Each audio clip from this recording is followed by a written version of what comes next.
नमस्कार मित्रांनो, मी Omkar action reaction चॅनलवर आपल्या सगळ्यांचं सहर्ष स्वागत करतो. मित्रांनो, तुम्ही बिग बॉस कुठून बघताय?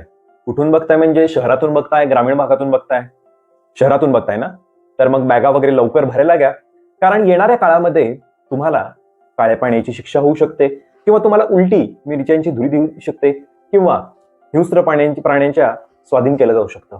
हो, कारण तुम्ही जो काही आहे ना तो मोठा गुन्हा केलेला आहे. तुम्हाला समजत नाही राव, समजत नाही. इतका मोठा गुन्हा गावाकडच्या पोरांवर तुम्ही करतात. लाजा वाटायला पाहिजे तुम्हाला, लाजा वाटायला पाहिजे शहरात जन्मलेल्या लोकांना. हा, गरीबाच्या पोटावर पाय देऊन, गावाकडच्या पोटांवर पाय देऊन, मुंडक्यावर पाय देऊन, त्यांच्या मुंडक्याला चेचून तुम्ही पुढे जाताय राव, तुम्ही पुढे जाताय. हे बरोबर नाही, हे बरोबर नाही. खपवून घेतलं जाणार नाही. त्यामुळे तुम्हाला येणाऱ्या काळामध्ये अशा शिक्षा होऊ शकतात. हे मी म्हणत नाही आहेत. गावाकडची राव, गावाकडची गरीब पोरं म्हणतायत राव, गरीब लोक म्हणतायत राव, तीच ती स्वप्नाशी एकच ध्येय आणि उराशी एकच ध्येय बाळगून आलेले आहेत. बिग बॉस जिंकायचं, 25 लाख जिंकायचे, घर बांधायचं, असं करायचं तसं करायचं. राव, तुम्ही अन्याय करताय शहरी लोकांनो, तुम्ही शहरी लोकांना अन्याय करताय. आणि बिग बॉस हेच सांगताय, शहरातली लोक वाईट असतात राव, शहरातली लोक वाईट असतात, खूप वाईट असतात शहरातली लोक. तुम्हाला शिक्षा होणार आहे. हेच या बिग बॉसच्या आजच्या एपिसोडचं सार आहे. लक्षात घ्या. बिग बॉस कुठल्या लेवलला जातंय, बिग बॉस काय दाखवतंय. बिग बॉसची क्रिएटिव्ह टीम इतकी थर्ड क्लास लेवलची आहे ना, की तुम्ही काय करताय ते तुमच्या लक्षात येत नाही आहात. तुमचा जो हक्काचा प्रेक्षक आहे तो तुम्ही गमावून बसत आहात. तुम्ही कसल्या गरिबीला प्रमोट करताय, कसलं उदात्तीकरण करताय गरिबीचं. इतका फालतूपणा. अरे काय लायकी आहे त्या लोकांची, काय बोलतायत ते, काय प्रमोट करतायत ते, काय वाद निर्माण करताय तुम्ही शहरी वर्सेस ग्रामीण वगैरे. आता लगेच तुम्ही याल, आता लगेच स्टेटमेंट द्याल की नाही बाबा, एका वैयक्तिक माणसामुळे असं घडत नाही, तसं घडत नाही वगैरे. परंतु तुम्ही नॅशनल टीव्हीला दाखवत आहात गोष्टी, काय करत आहात. हेच जर एखाद्या शहरी व्यक्तीनं असं जर बोललं असतं ना गावाकडच्या व्यक्तींबद्दल, तर मोठं तांडव झालं असतं, तांडव. मुंडक्यावर पाय देऊन येताय, आमच्या उरावर तुम्ही जाताय, काय भाषा, काय बोलतायत, काय तुमच्यातले एक एक स्पर्धक एकदा महिलेबद्दल काय बोलत आहेत. कडीला वाचली, ती त्यातली लाच सोडली आहे, असं केलंय तसं केलंय. अरे काय दाखवताय. हेच एखाद्या मुलानं जर बोललास तर काय घडलं असतं. मित्रांनो, बिग बॉस इतक्या खालच्या लेवलला गेले ना, म्हणजे मी हिंदीत सुद्धा एवढं कुठल्या चुकीच्या गोष्टींचं उदात्तीकरण बघितलं नाही, एवढं यामध्ये उदात्तीकरण होतंय.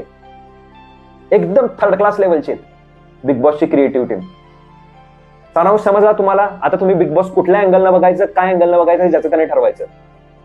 आणि मित्रांनो, तुम्ही जर गावाकडचे असाल, तुम्हाला बिग बॉस म्हणजे काही माहित नसेल, बिग बॉस कसं बघायचं असेल माहित नसेल ना, तर जुने एपिसोड बघा, 10 चर्चा करा, 10 बघा काय असतं, कसं असतं, कुठल्या गोष्टी मनाला लावून घ्यायच्या, कुठल्या गोष्टी मनाला लावून घ्यायच्या नाहीत. हे दाखवतायत म्हणजे तेच खरं आहे का आपल्याला बळी पडतायत ते हे बघण्यासाठी, अट्रॅक्ट करण्यासाठी हे आपल्याला जाळं फेकतायत का, आणि आपण माशासारखं त्यांच्यामध्ये अडकतोय का. लक्षात घ्या गावाकडच्या लोकांनो, गरीब वृत्तीच्या लोकांनो, गरीब मानसिकतेच्या लोकांनो. परिस्थितीनं गरीब असणाऱ्यांबद्दल मी अजिबात बोलत नाहीये, परंतु गरीब मानसिकतेचे जे लोक आहेत ना, त्यांनी लक्षात घ्या, तुमच्यावर जाळं टाकलेलं आहे आणि तुम्ही या ट्रॅप मध्ये अडकत आहात. बिग बॉस हे जीवनाचं अंतिम ध्येय असू शकत नाही, नाही, नाही. तुम्हाला तर माहित आहे की बिग बॉसनं पॉवर कीज दिलेले आहेत, आणि या पॉवर कीजचं जे आहे ते खूप महत्व आहे. आणि आता एलिमिनेशन जे आहे त्याचे टास्क चालू होणार आहेत, आणि लोकांना एलिमिनेट करायचं आहे, कॅप्टन कोण होणार हे ठरवायचं आहे. आणि या पॉवर कीचं महत्व या एपिसोड मध्ये आपल्याला दिसतं. मित्रांनो, लक्षात घ्या, तन्वी, विशाल हे काहीतरी वेगळी स्ट्रॅटेजी आहे ती अवलंबताना दिसत आहेत. त्यांचा दोघांचा काहीतरी ग्रुप झालेला दिसतंय. अनसीन मध्ये खूप सारं काही असेल, परंतु एपिसोड्स मध्ये तरी असं दिसतंय की हे दोघं ठराविक वेळी एकत्र येत आहेत. याबद्दल करण वगैरे सगळेच जण चर्चा करताना दिसत आहेत की हे नक्की काय होईल, कसं होईल. आणि करण, आयुष, ओमकार यांनी दीपाली सय्यद यांचं नेतृत्व पत्करलंय की काय असं पण वाटतंय. कारण करण एक जाता जाता बोलतो, आमची चावी तुमच्याकडेच. आता याचा अर्थ कसा काय हे आपल्याला येणाऱ्या काळामध्ये कळेल. आता पुढे येतात ना गावाकडची लोक, राव गावाकडची गरीब लोक, नंगा नाच करणारी, बाहेर बिग बॉसच्या बाहेर आधी नंगा नाच करणारी लोक आता येऊन इथं तत्वज्ञानाचे धडे देत आहेत.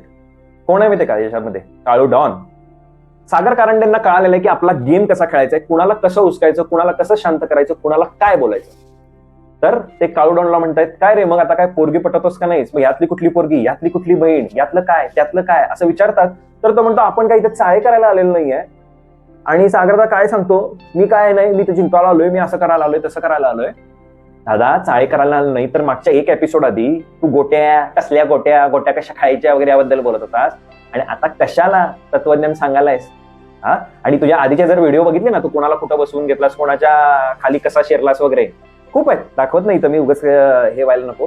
सागर कारंडे बरोबर म्हणतात, ठीक आहे बाबा तू तुझ्यापुरतं ठेव, मी आपलं मजेनं करायलोय, मी आपली चेष्टा करायला लागलोय, लोक नाही तर मलाच बदनाम करतील, मला असं झालं तसं झालं, त्या ह्याला धंद्याला लावलं, बरोबर शब्द वापरला सागर कारंडेंनी, ह्याला धंद्याला लावलं असं वगैरे म्हणतील.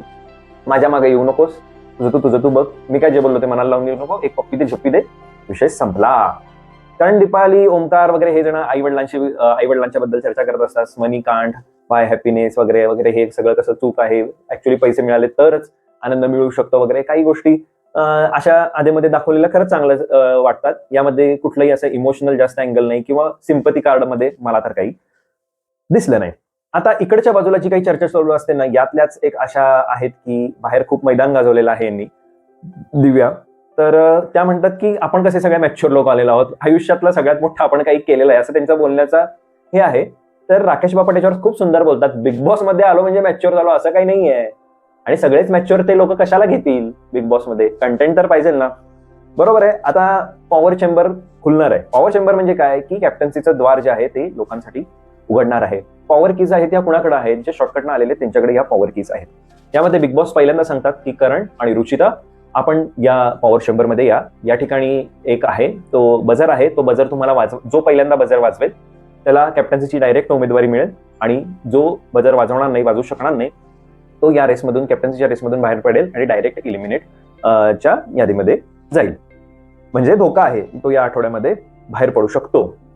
आता तुम्हाला मागचा इन्सिडेंट तर माहिती आहे की करणनं जे आहे की एक दोघांच्यात पर्सनल चॅलेंज आलेलं असतं की पाणी जेव्हा मिळत नसतं तेव्हा स्विमिंग टँकचं पाणी करण पिईल का नाही, तर करण ते पाणी पितो, आणि रुचिता जी आहे ती अगदी सहजपणे आपली पॉवर की करणला देते, आणि करण तेव्हाच म्हणतो आता माझ्याकडे 2 पॉवर की आहेत. आता हे थोडं जर असं मला स्क्रिप्टेड वाटतंय, कारण धमाका एवढा होणार नसेल असं बिग बॉसला आधी गॅरंटी असेल, त्यामुळे हे थोडी जरा स्क्रिप्ट केली का काय अशी शंका नक्कीच आहे. रुचिता सांगायला लागते, मी कधी आजपर्यंत कोणासमोर हात जोडले नाहीत, मी हात जोडते, मला असं कर तसं कर, मी आता इथंपर्यंत आले, एवढं सॅक्रिफाईस करून आले, आता फक्त मला एवढंसं चढायचं आहे, मला तू चान्स दे, मला दे तू, म्हणून अगदी रडी करते, त्याचे हात पाय धरते, सगळं करते, आता मला करायचं आहे, मी काय चेहरा दाखवू आई बाबांना आणि हे करांना. अरे तुला पॉवर की मिळाली आहे आणि तुला हे त्याचं महत्व कळालं नाही, आणि कसलं सॅक्रिफाईस केलंस का तू, काय सॅक्रिफाईस केलंस. यामध्ये तिथं सोनाली असते, प्राजक्ता असते, बरोबर असतात. तर सोनाली म्हणते की तुला एवढी अक्कल नव्हती का, आपल्याला बिग बॉसनं पॉवर की दिली आहे तर ती पॉवर की जपून ठेवायला पाहिजे, असल्या छोट्या मोठ्या गोष्टींसाठी द्यायची नाही. ह्यावर ताई एकदम भडकतात. याच जागी एक फक्त मुलगा असताना तर तुम्ही विचार करा, निर्लज्ज, बेअक्कल, तुला काही लाज नाही, तुला काय कळणार, मी भीक नाही मागत पण असलं काही करत नाही, तुझ्यासारखी मी नाही, सिल्वर स्पून घेऊन जिंकलेली नाहीये, मी आलेली नाहीये. सोनाली राऊत त्याच्यावर उत्तम म्हणतात, कोण म्हणलं तुला मी सिल्वर स्पून घेऊन जन्मली आहे किंवा काय झालंय.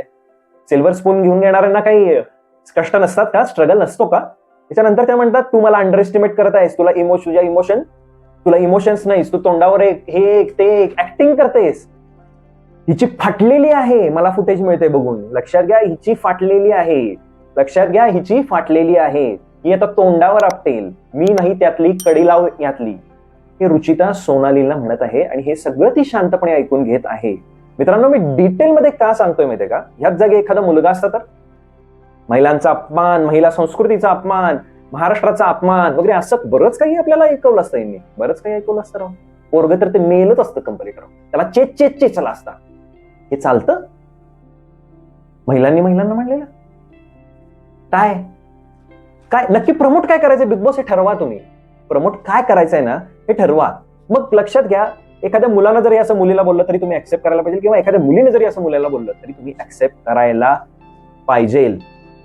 कारण काहीचा आवी देत नाही, ती तो सांगतो मी अजिबात देणार नाही, तिला काही महत्व कळालेलं नाही, मी देणार नाही. त्यामुळे पुढचा राऊंड येतो, दीपाली आणि तन्वी यांना बोलवलं जातं, आणि यामध्ये जे आहे ती दीपाली जे आहेत त्या बजर वाजवू शकत नाही, त्यामुळे तन्वी डायरेक्ट कॅप्टन्सीची उमेदवार ठरते आणि दीपाली या नॉमिनेट होतात.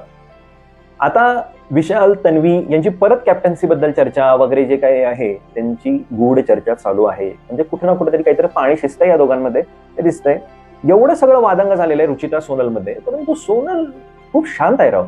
काही एवढा मोठी नाहीये ती, किंवा काही नाही, 35 वर्षाची आहे, मी तेच बघत होतो.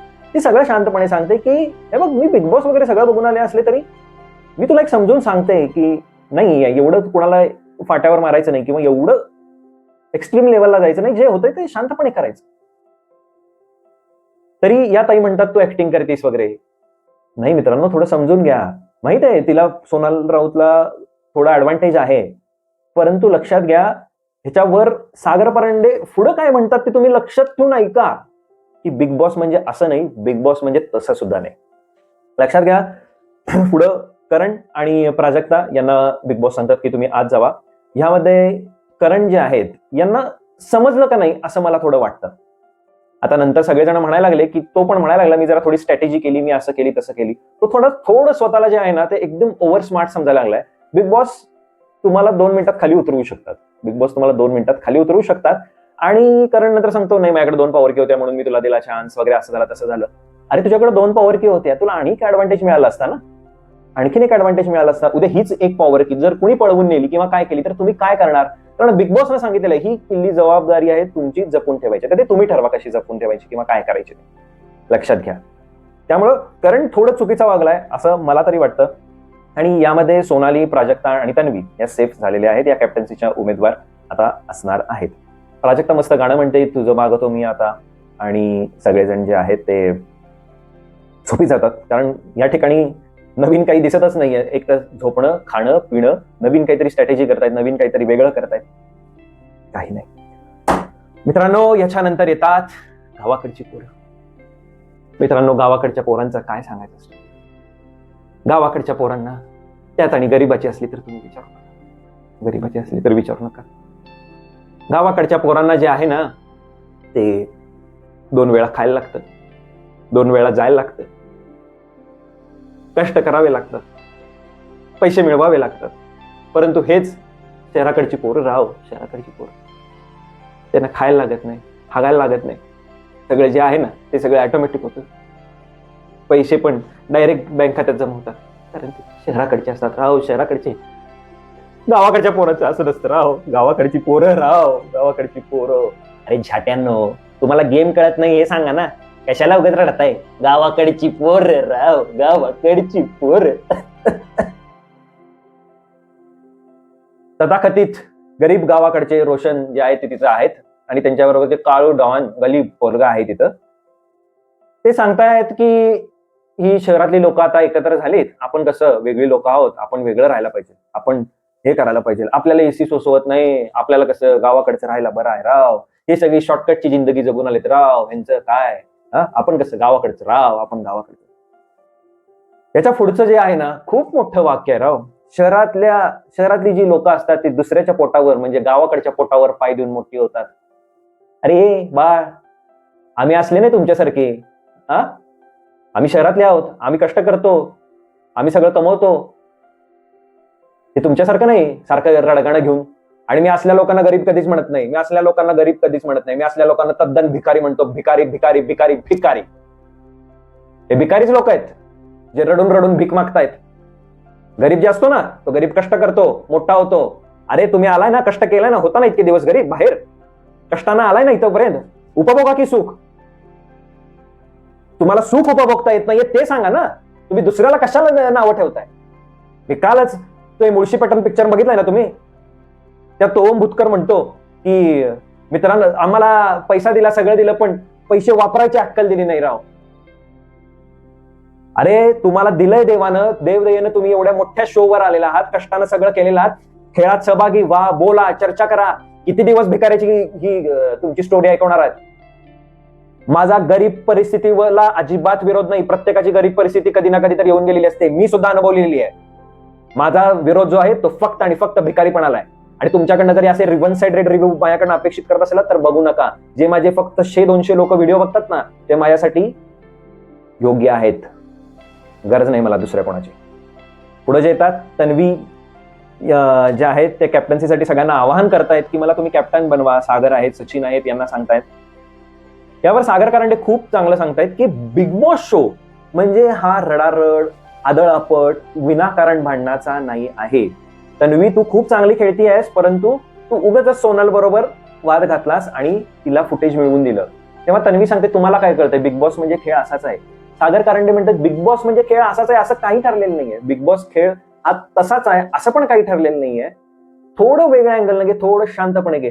सागर कारंडे खूप चांगला गेम खेळतायत. मित्रांनो, लक्षात घ्या, बिग बॉस जर तुम्ही गेम बघितला तर तुम्हाला गोष्टी मॅनिप्युलेट करता येत असतील तर तुम्ही चर्चेमध्ये राहता, तुम्ही टीव्ही मध्ये येता आणि तुमचं महत्व हे वाढतं. आणि सागर कारंडे बरोबर तेच करत आहेत की गेम मॅनिप्युलेट करायचा प्रयत्न करत आहेत, आणि ही गोष्ट खरंच चांगली आहे.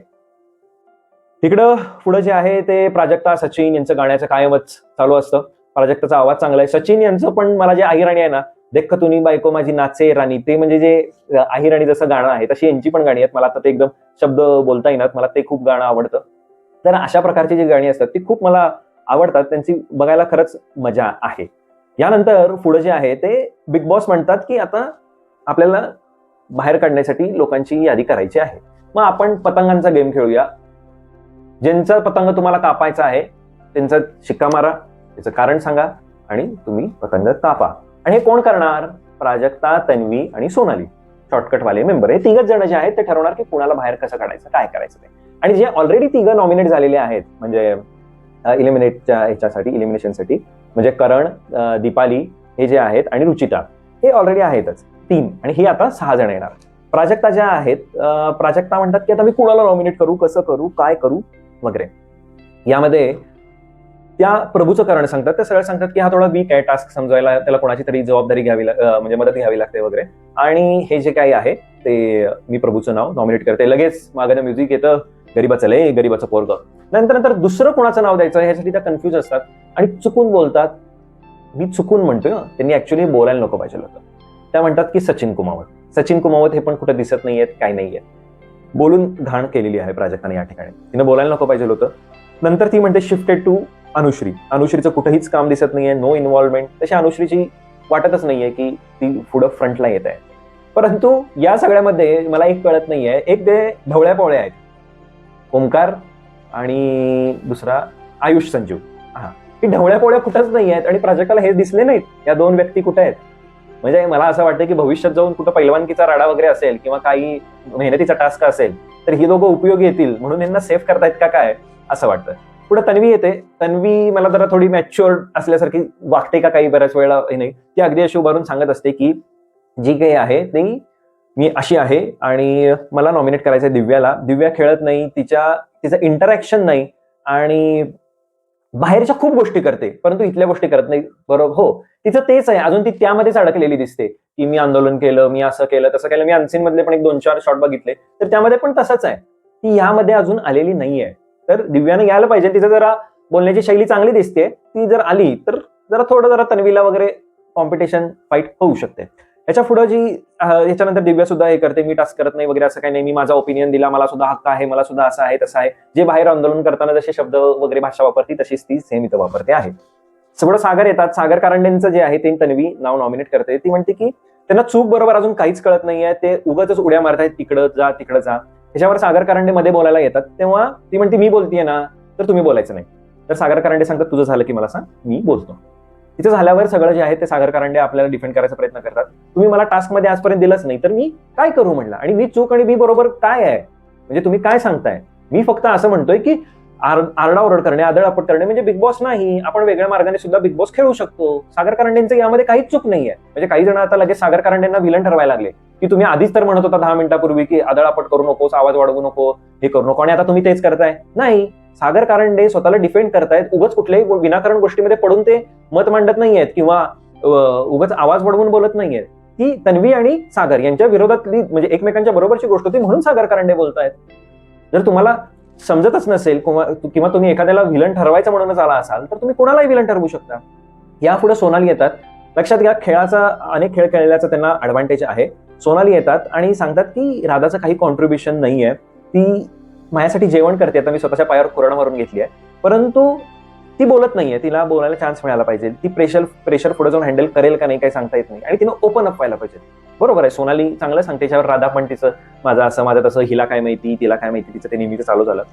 त्यानंतर रोशन यांना नॉमिनेट करते, सांगते की तुमचं थोडं कमी आहे, म्हणजे गेममध्ये तुमचं कॉन्ट्रीब्युशन थोडं कमी आहे वगैरे असं तसं. त्याच्यावर उत्तर देतात मी 365 दिवस काम करतो.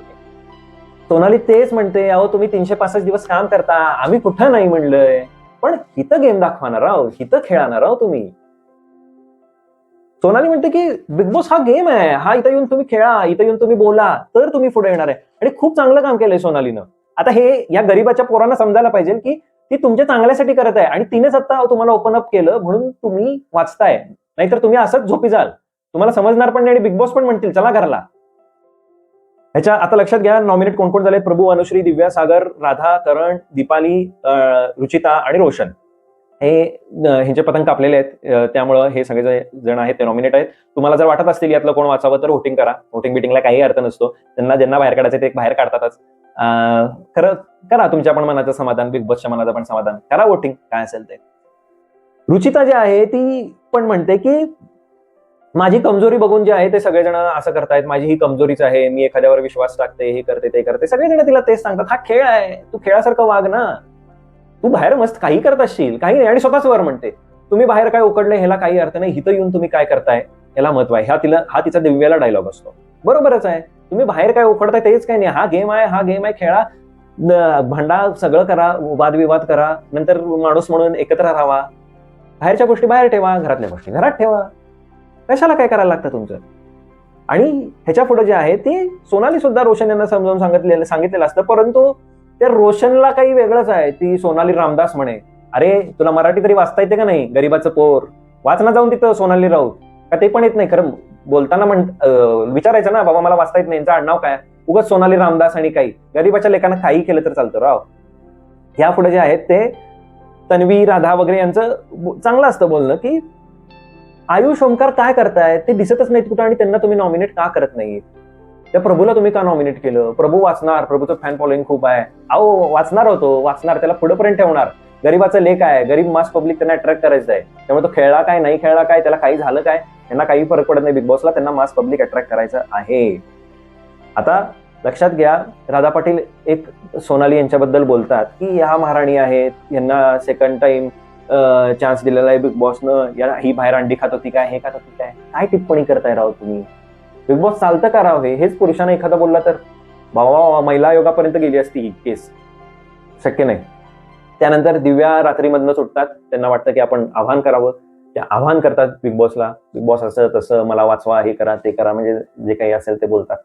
दिव्या चांगली आहे, पण ती फेम मध्ये यायला पाहिजे, ती बाहेरच्या गोष्टीतनं बाहेर पडायला, म्हणजे बाहेरच्या गोष्टीतनं खरंच बाहेर पडायला पाहिजे, आणि घरात तिनं फोकस जर केला तर तन्वीला ही एक चांगली फाईट देऊ शकते, म्हणजे बोलण्याच्या बद्दल, आणि स्वतःचा चांगला गेम दाखवू शकते. हे दिव्याला लवकरात लवकर समजायला हवं. बरेचदा नावांमध्ये घोळ होतो, कारण कॅरेक्टरनी स्वतःला तसं डेव्हलपच केलेलं नाही की नाव लक्षात राहावं. विशेषतः ओमकार, आयुष, राधा, तन्वी यांनी स्वतःला डेव्हलपच केलेलं नाही किंवा दाखवलेलं नाहीये की आमचं नाव सतत तुमच्या लक्षात यावं, सतत चेहरे लक्षात यावे, यासाठी काहीतरी प्रयत्न करावेत.